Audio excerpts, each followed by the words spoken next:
ಅನ್ನಿಸ್ತಾ ಇರ್ಬೋದು ಮೀಡಿಯಾದವ್ರಿಗೆ English title ಇಟ್ಬಿಟ್ಟಿದಾರಲ್ಲ ಅಂತ. ಬಟ್ ಆನೆಸ್ಟಾಗಿ ಹೇಳಬೇಕು ಅಂದರೆ ಇದಕ್ಕೆ ಕನ್ನಡದಲ್ಲಿ ಇದನ್ನು ಹೆಂಗಾದರೂ ಮಾಡಿ ಟ್ರಾನ್ಸ್ಲೇಟ್ ಮಾಡಿ ಕನ್ನಡದಲ್ಲಿ ಟೈಟ್ಲ್ ಇಡೋಂತ ತುಂಬ ಟ್ರೈ ಮಾಡಿದೆ.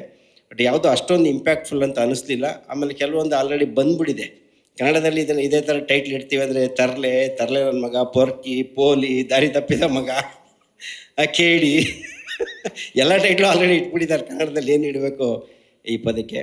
ಸೊ ಆಮೇಲೆ ಹೇಗಿದ್ದರೂ ಸಿನಿಮಾ 5 ಭಾಷೆನಲ್ಲಿ ಮಾಡಬೇಕು ಅಂತ ಡಿಸೈಡ್ ಆಗಿದ್ವಿ. ಹಾಗಾಗಿ ಓಕೆ, ಈಗ ಜನನೂ ಅಪ್ಡೇಟ್ ಆಗಿದ್ದಾರೆ.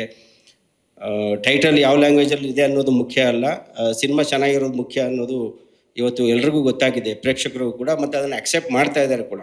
ಹಾಗಾಗಿ ಇದು ಪರವಾಗಿಲ್ಲ, ಇಂಗ್ಲೀಷ್ ಟೈಟ್ಲ್ ಆದರೂ ಪರವಾಗಿಲ್ಲ ಅಂತೇಳಿ ಡಿಸಿಷನ್ ತೊಗೊಂಡು ಈ ಟೈಟಲನ್ನು ಫ್ರೀಸ್ ಮಾಡಿದ್ವಿ.